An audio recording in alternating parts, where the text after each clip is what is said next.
rema dan pengertian buat setiap hati.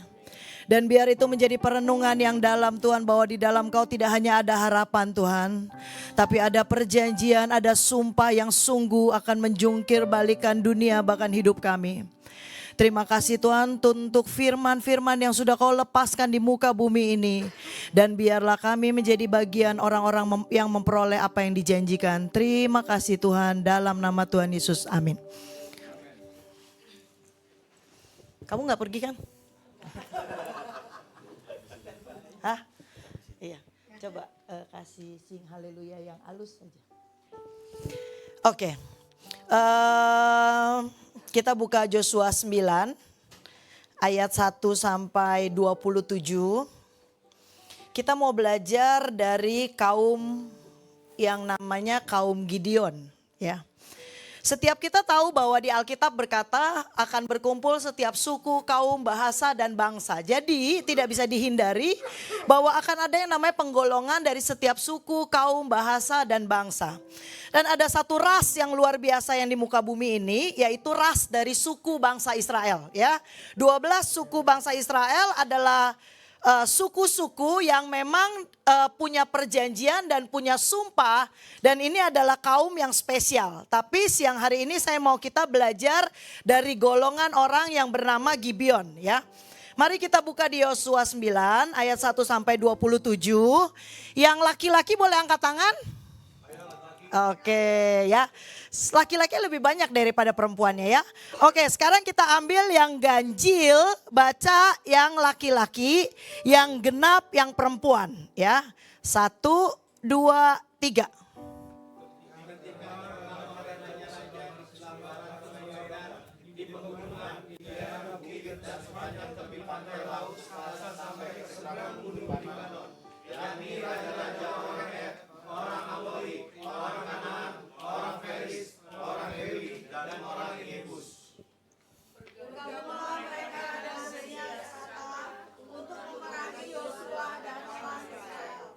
Tetapi ketika terdengar pada penduduk negeri Gibeon apa yang dilakukan Yosua kepada Gideon dan Ai, maka mereka bertindak dengan memakai akal.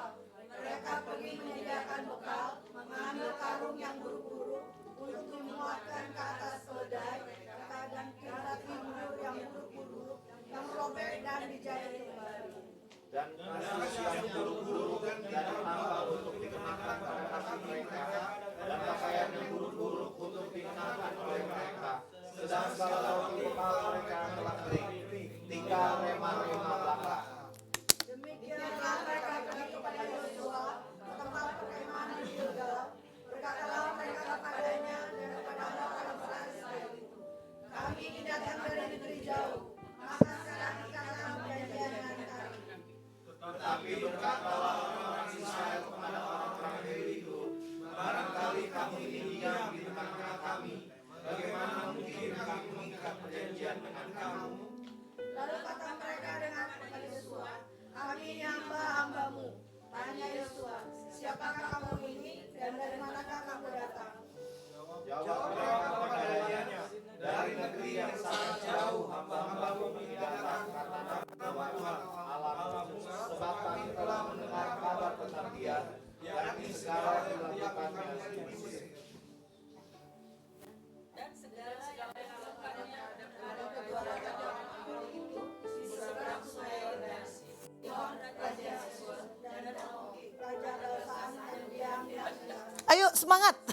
Sebab itu para tua kami dan seluruh penduduk negeri kami berkata kepada kami, demikian, bawalah bekal untuk di jalan dan pergilah menemui mereka. Dan berkatalah kepada mereka, kami ini hamba-hambamu, maka sekarang ikatlah perjanjian dengan kami. Inilah waktu kami, masih panas ketika kami bawa sebagai bekal dari rumah pada hari kami berangkat berjalan mendapatkan kamu.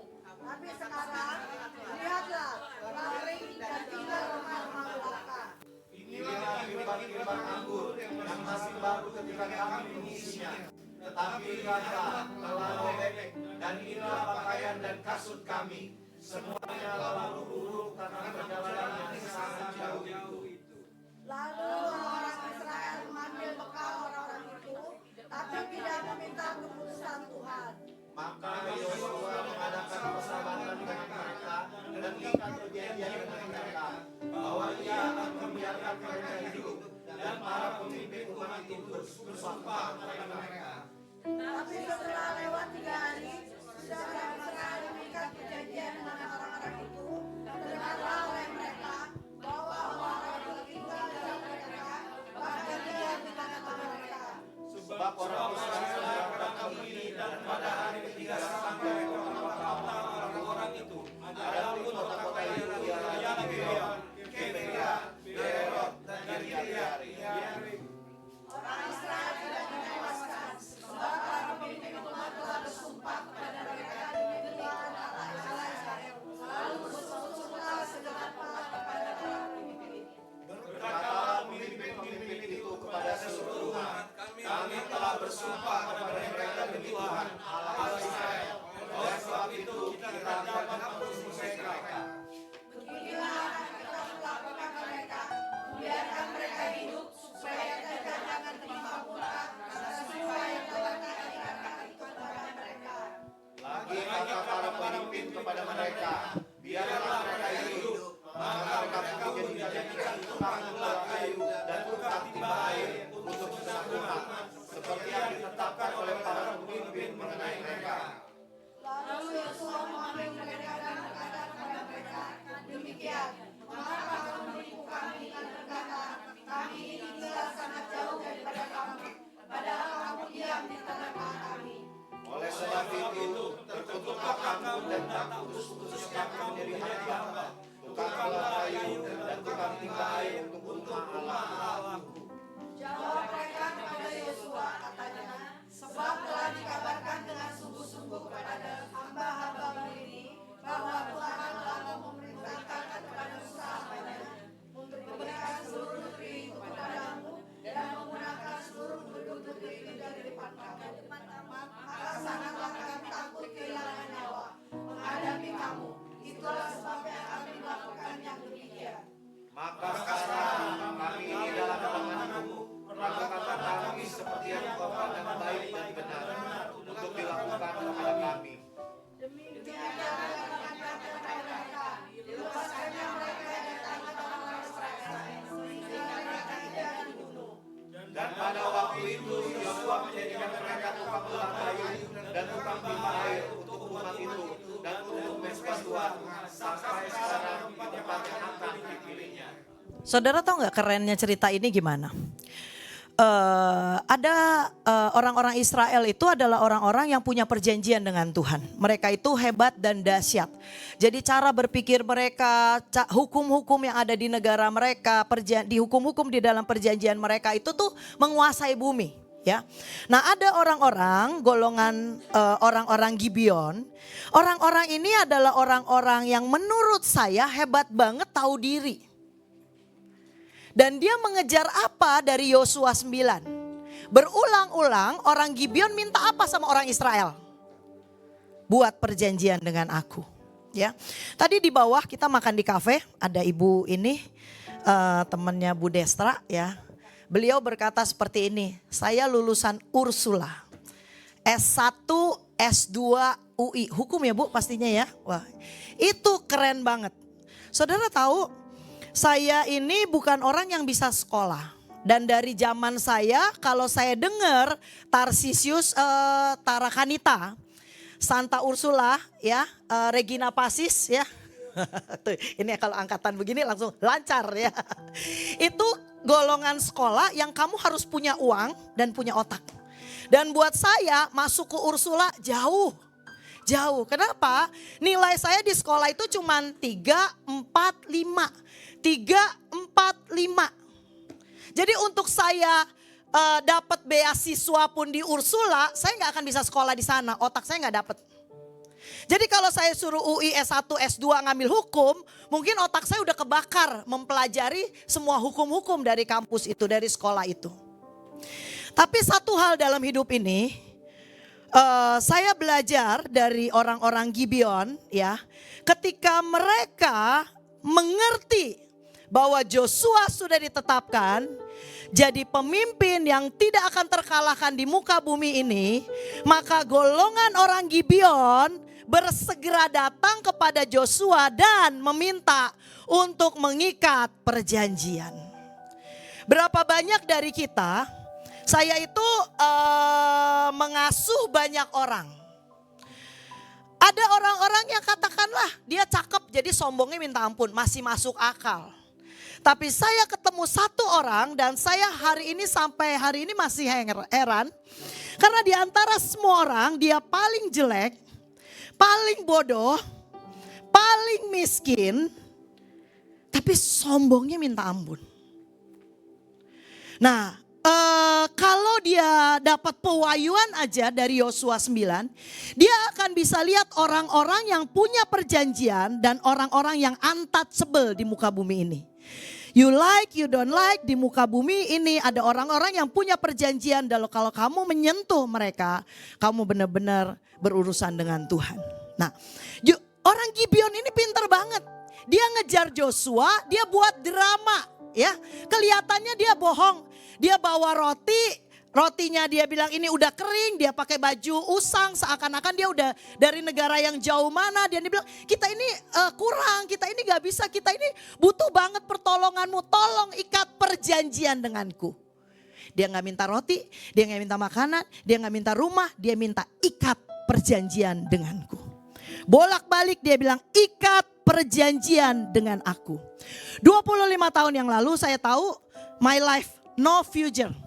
Satu, otak gue falling short, gue goblok, nyokap bokap gue miskin, gue punya jalan apa? Satu hari teman saya menawarkan, udahlah orang kayak kita mau diapain? Sampah masyarakat, ya lu. Saya dengar ada nama Yesus, saya dengar tentang pengampunan, saya lihat salib, umur 22 tahun teman saya ngasih saya narkoba dan saya bilang gini, Tuhan kalau engkau ada dan kau bisa tolong saya, mama saya bisa bunuh diri kalau saya makan ini. Dan saya pasti jadi pelacur kalau saya pakai obat ini. Tapi saya tidak tahan dengan kemiskinan, saya tidak tahan dengan kebodohan, saya tidak tahan dengan no future in this life. Show me the way. Dan saat itu Tuhan menyambar saya dan kemudian saya mulai pergi ke gereja dan tiba-tiba saya ketemu dengan seseorang. Dan orang ini saudara kenal semua, Bu Iin, dan beliau langsung berkata seperti ini, Tuhan suruh saya angkat kamu jadi anak. Dan 1-2 tahun kemudian beliau mengangkat anggur, mengangkat minyak dan mengangkat garam dan membuat perjanjian dengan saya membuat perjanjian dengan beliau. Dan saya tahu semua warisan ilahi yang ada padanya akan mengalir dalam hidup saya. Saudara bayangkan, sekolah 3, 4, 5 nilainya. Saya gak selesai S1. Saya dimasukin mama saya sekolah accounting. Dulu gak ada sistem AI sekarang. Pakai kalkulator ngitung. 10 kali menjumlah, 10 kali angkanya beda. Mau kerja di kantor, siapa yang mau nerima dengan UMR 2 juta. Hidup di Jakarta 10 juta aja lu tetap miskin kok 1 bulan. Berapa biaya kos, berapa biaya ke mall sekarang. Saya sudah hitung dengan standar gaji UMR atau manajer atau supervisor. Kamu kerja di Sudirman, saya sekarang punya banyak anak buah eksekutif kerja di Sudirman. Mereka masih ngekos di umur 35 tahun. Dan mereka gak punya mobil. Dan waktu saya bilang sama ibu pemimpin saya, tolong saya gak punya masa depan. Masa depan saya hanya pada waktu saya jadi supirmu. Karena pada waktu duduk di sebelah pemimpin saya, jiwa saya bisa begitu tenang, roh saya bisa haus dan lapar akan firman Tuhan. Dan buat saya itulah hidup cukup. Kenapa? Karena saya punya problem dengan temperamen.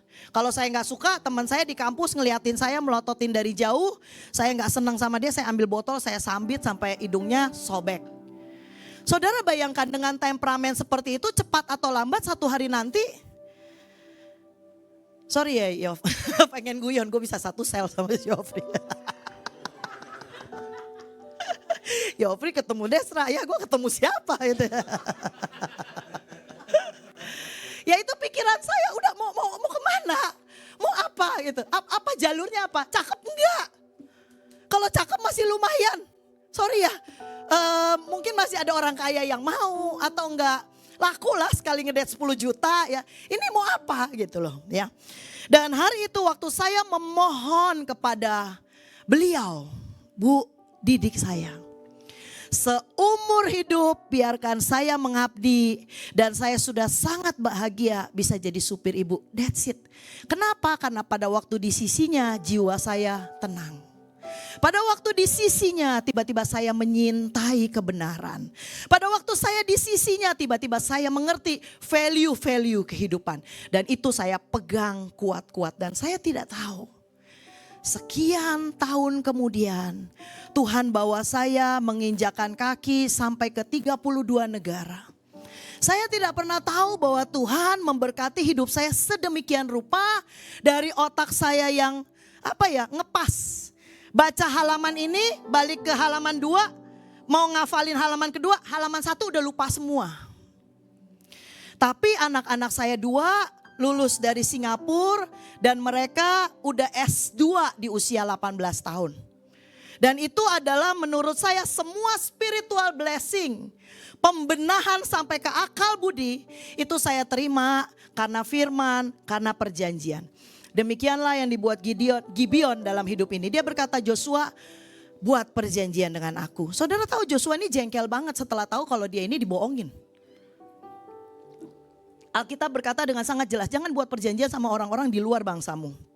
Dan janganlah mengadakan perjanjian dengan mereka, berawas-awaslah. Janganlah kau mengadakan perjanjian dengan penduduk negeri yang kau datangi, supaya mereka jangan menjadi jerat bagimu. Dan pada waktu mereka mau perang, dia tahu bahwa Gibeon ternyata adalah kaum musuhnya dan dia udah terlanjur bersumpah, terlanjur berjanji, mau gak mau dia gak bisa ganggu kaum Gibeon. Saking jengkelnya, tau gak orang Gibeon ditaruh di mana sama Joshua? Jadi tukang belah kayu, tukang timba air untuk rumah Tuhan. Dan pada waktu itu Joshua menjadikan mereka tukang belah kayu, tukang timba air untuk umat itu dan untuk mezbah Tuhan. Sampai sekarang di tempat yang akan dipilihnya. Saudara tahu yang ajaib adalah apa? Mereka jadi tukang timba, tukang kayu di rumah Tuhan.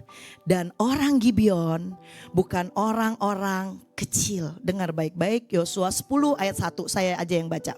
Setelah terdengar dari Adoni-Zedek raja Yerusalem bahwa Joshua telah merebut Ai dan telah menumpasnya. Jadi Joshua ini keren banget.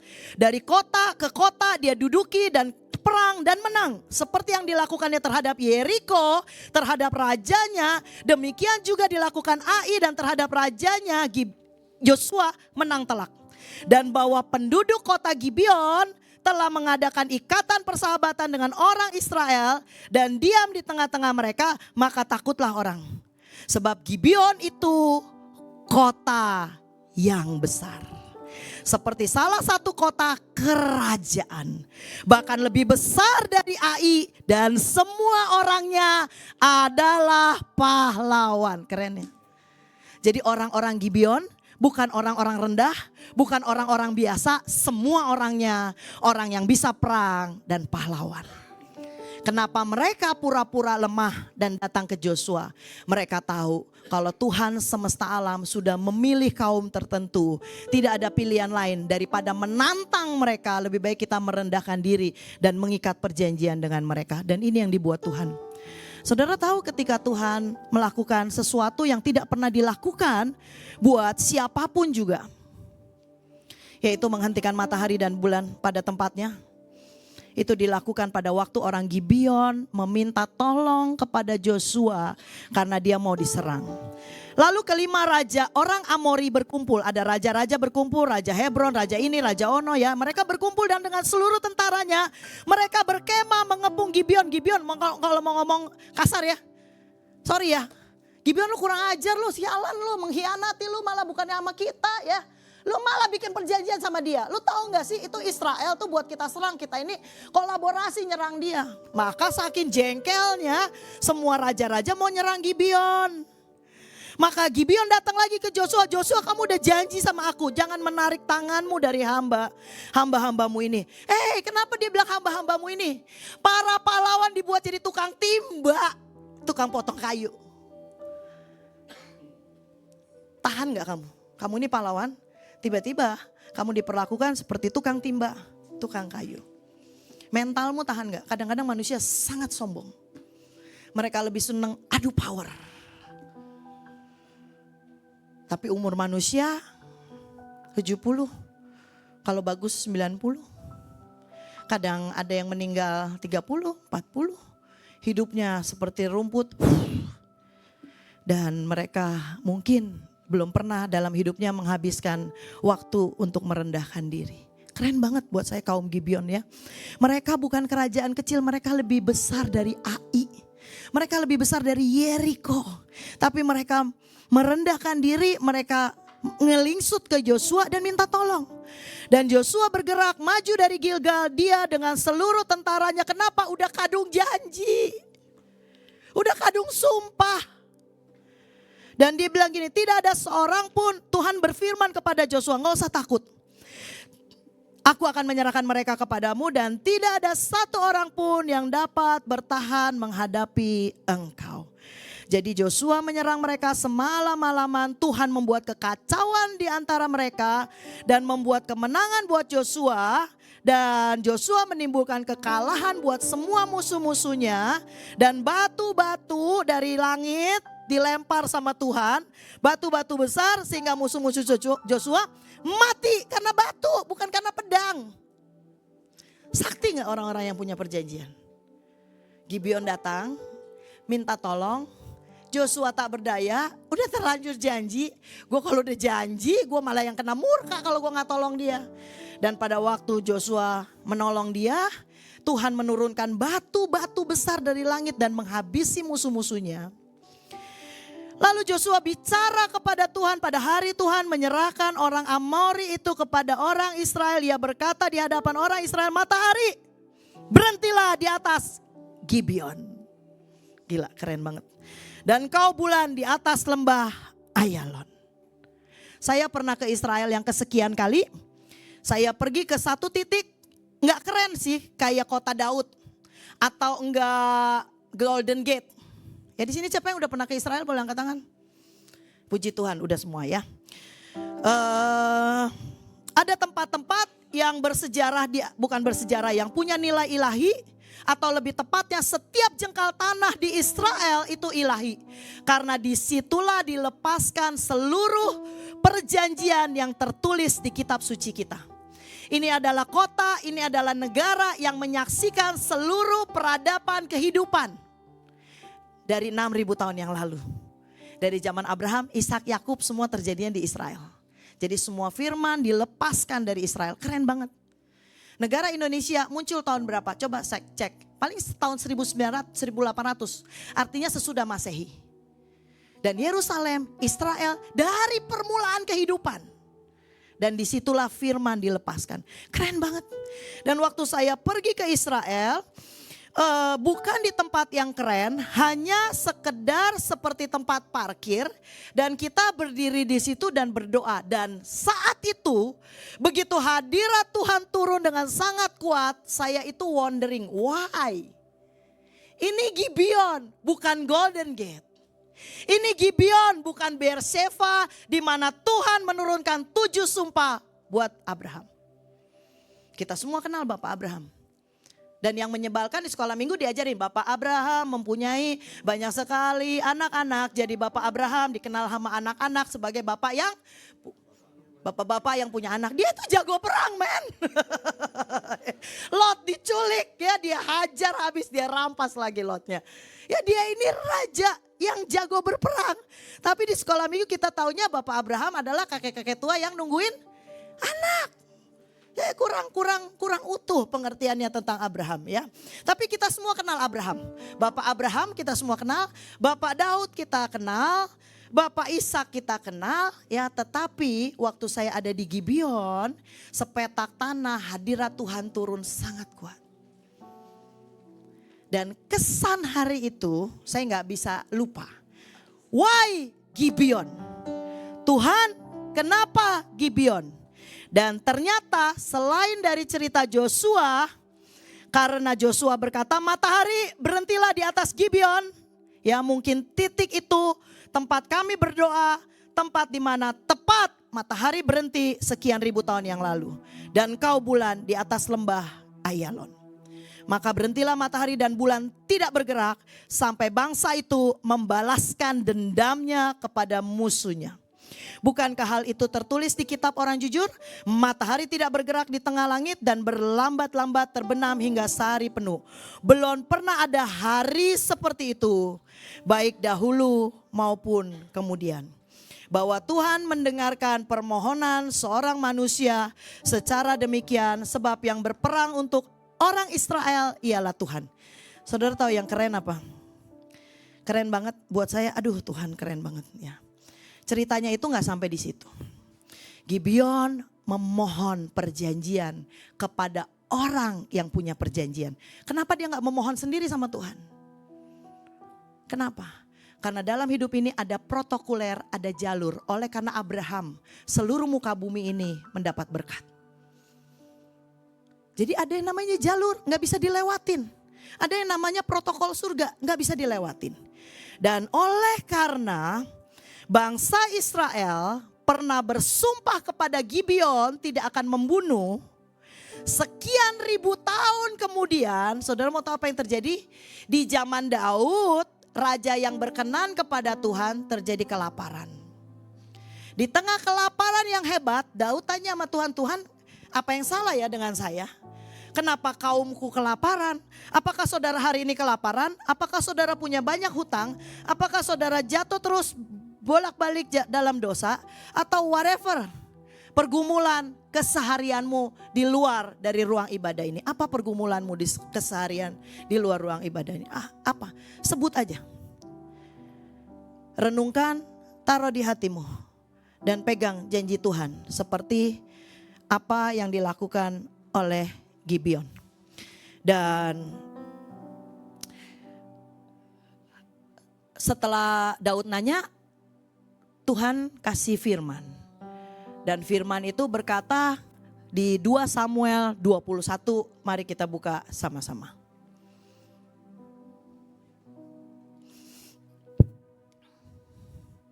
Dalam zaman Daud,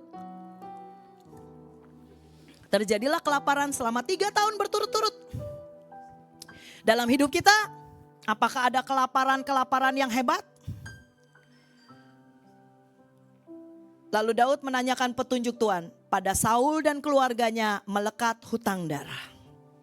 Karena ia telah membunuh orang-orang Gibeon. Dan Daud nanya ke orang-orang Gibeon. Orang-orang Gibeon ini sekarang masalahnya adalah kami bangsa Israel punya problem hutang darah. Mesti gimana selesainya? Dia bilang gini, tenang, bukan soal perak, bukan soal emas. Urusanku dengan keluarga Saul. Jadi sekarang sisa anak keluarga Saul kasih kita mau gantung. Saudara, hutang darah itu ngejar loh. Mungkin kakek moyang kita gitu ya pernah membunuh atau apa. Itu tuh ngejar. Makanya kadang-kadang kenapa ya udah sungguh-sungguh sama Tuhan. Ada aja yang selalu drag us down. Atau dengan kata lain narik kita. Untuk sampai ada di zona biasa aja. Sebagai orang Kristen, Alkitab kita isinya perjanjian lama, perjanjian baru. Sebagai orang Kristen, apa yang tertulis itu harus digenapi dalam hidup kita. Jangan dalam hidup dia, tapi digenapi gak dalam hidup kita. Gak semua orang menurut saya bisa seperti Destra atau Ibu Rita yang bisa punya karir dalam hidup ini dengan sangat luar biasa. Tapi Tuhan sangat adil, ada jalur lain. Jalur berlutut. Kalau saudara tahu arti berlutut, ada jalur yang akan membawa kamu pada hidup dalam kelimpahan. Setiap gereja akan berkata amin. Tapi pulang dari gereja kita harus make sure firman itu buat kita. Dan akhirnya anak Saul digantung. Hutang darah dari apa yang dibuat Saul dikejar. Sampai anaknya yang di zaman Daud dibilang gini, semua anaknya Saul pernah baik. Papanya baik, anaknya Yonatan. anaknya Saul namanya Yonatan. Yonatan teman baiknya Daud. Anaknya Yonatan dikasih makan semua yang enak dan Daud memelihara orang-orang Saul. Dia nggak bunuh semua.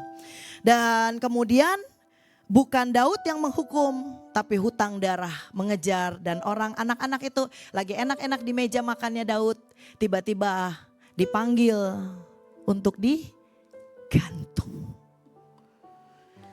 Jangan tenang-tenang dalam hidup ini. Dan kaum Gibeon adalah pahlawan-pahlawan yang dahsyat. Ada satu momen dia tahu ini orang-orang yang punya perjanjian dengan Allah Jehovah. Yang tidak terkalahkan, yang tidak terbantahkan. Lebih baik dia mengikat perjanjian dan gak sampai di situ. Pahlawan dijadikan tukang timba, tukang kayu, dia bersabar. Sampai ada keajaiban bagaimana matahari dan bulan berhenti di Gibeon. Dan gak cukup sampai di situ. 1 Raja-Raja 3 ayat 4 sampai 5. Pada suatu hari raja pergi ke Gibeon, Raja Salomo pergi ke Gibeon untuk mempersembahkan korban. Sebab disitulah bukit pengorbanan yang paling besar. 1000 korban bakaran dipersembahkan Salomo di atas mezbah itu. Di Gibeon Tuhan menampakkan diri kepada Salomo dalam mimpi dan berfirman, mintalah apa saja yang kau kehendaki, mintalah kepadaku. Ada yang namanya journey, perjalanan iman, perjalanan spiritual. Akankah kita sampai di tempat di mana perkenanan Tuhan turun dan kita mendengar Tuhan berkata apa yang kamu minta. Contoh di sini ada Bu Desra. Bu Desra itu baik hati ya. Suka ngambilin anak-anak dari rumah panti ya tadi ya. Memberi makan bangsa ya. Membuat baksos. Apalagi yang saudara pernah terima kebaikan dari Ibu Desra. Bu Desra bisa memberikan kebaikan dari hati Tuhan dalam bentuk semua material. Makanan, finansial, bahkan mungkin rumah, fasilitas sekolah, apapun yang earthly things, dan itu kita semua juga butuh untuk hidup. Tetapi Ibu Desra tidak akan pernah bisa memberikan kepada kita yang namanya kekekalan. Karena pada waktu Tuhan bertanya, apa yang kamu mau? Jawab, perjanjian kekekalan yang ada pada bangsa Israel. Biarlah itu menjadi milikku dan keturunanku. Makanya sekalipun otakmu di sekolah nilainya 3, 4, 5 dan Anda mungkin falling short dalam segala hal. Tapi pada waktu sumpah dan perjanjian itu ada dalam hidupmu, maka seluruh hidupmu akan diberkati dan menjadi berkat. Hanya pastikan Anda golongan orang-orang yang tahu artinya berlutut di hadapan Tuhan. Sekali lagi, dalam hidup ini kesombongan di dalam kita mengisi begitu banyak rongga, termanifestasi dalam berbagai hal. Kalau orang kaya itu sombong, walaupun gak boleh ya, tapi masih make sense gitu. Tapi kenapa begitu banyak orang miskin gak bisa ditolong? Karena seringkali kesombongannya berakar lebih kuat. Dan itulah yang menyebabkan kutuk yang membuat mereka gak tahu bagaimana ditolong. Contoh. Di tempat kami, sekolah kami, 95% orang-orang itu sekolah gak bayar. Memanfaatkan pelang compassion, sekolah yang penuh belas kasihan. Datang orang-orang tua murid gak bisa bayar dan sebagainya.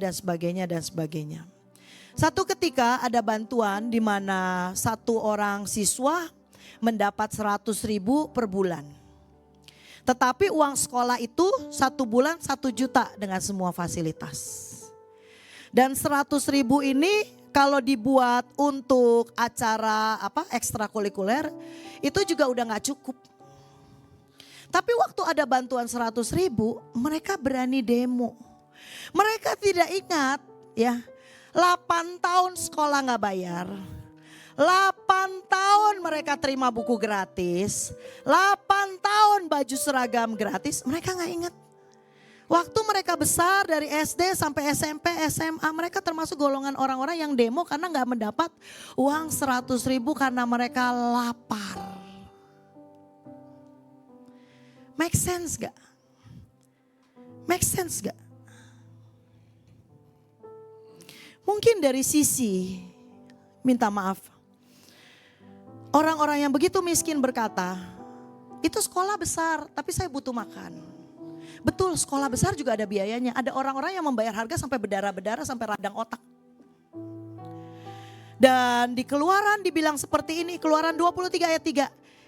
Janganlah memihak kepada orang miskin dalam perkaranya. Yudas bilang seperti ini. Daripada minyak itu buat kakimu Tuhan, mendingan buat orang miskin. Orang yang sosialis kayak Yudas. Kaum sosialis ya. Dia bukan orang republik pasti ya. Dia kaum sosialis dan waktu dia menaikkan masalah humanisme. Daripada itu minyak mahal di kaki Yesus, lebih baik buat orang miskin. Kemana Yudas? Gantung diri. Karena dalam hidup ini ada yang namanya perkara-perkara ilahi. Kalau kita tidak pernah sampai di titik perkara ilahi, maka sesungguhnya kita tidak akan pernah mengalami yang namanya transformasi di hidup ini. Di mana sayang sekali sebagai orang benar, sebagai orang Kristen, Alkitab kita, perjanjian lama, perjanjian baru isinya semua perjanjian. Dan kita apakah golongan orang-orang yang memperoleh apa yang dijanjikan? Apa yang dijanjikan? Orang benar tidak seharusnya berhutang. Orang benar tidak seharusnya hidup dalam kemiskinan. Orang benar tidak seharusnya ini, sakit penyakit dan sebagainya. Jika hal itu ada, mungkin karena kita sudah lupa artinya berlutut di hadapan Tuhan.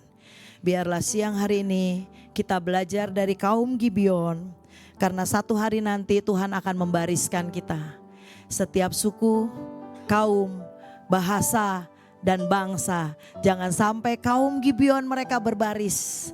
Dan kita melihat kemuliaan dari kaum Gibeon. Dan kita orang-orang yang hidup di zaman kasih karunia. Karena Yesus sudah menebus kita dengan darahnya sementara zaman Gibeon belum terjadi. Kasih karunia belum dilepaskan seperti orang yang hidup di zaman kita. Dan Roh Kudus menguasai bumi, mencengkeram bumi dengan 7 rohnya. Namun begitu banyak anak Tuhan tidak tahu hidup dalam hikmat, pengertian, wahyu, kebijaksanaan. Mereka terus stay dengan mental miskin dan bodoh. Dan mereka nyaman dengan itu. Menyedihkan. Dan kita lihat kaum Gibeon berbaris dalam kemuliaannya. Dan kita cuma bisa menangis, mereka para pahlawan. Tapi mereka tahu artinya merendahkan diri dan mengikat perjanjian dengan orang-orang yang punya perjanjian dengan Yehova. Saya berdoa siang hari ini, firman ini bisa menembusi hatimu yang paling dalam. Jika saudara banyak masalah, menurut saya mungkin satu hal, kita lupa artinya berlutut. Mungkin dalam keagamawian kita perlu show arti berlutut di gereja atau di hadapan Tuhan. Tapi hati kita apakah masih mampu berlutut di hadapan Tuhan? Mari kita berdoa. Tuhan aku berdoa Tuhan.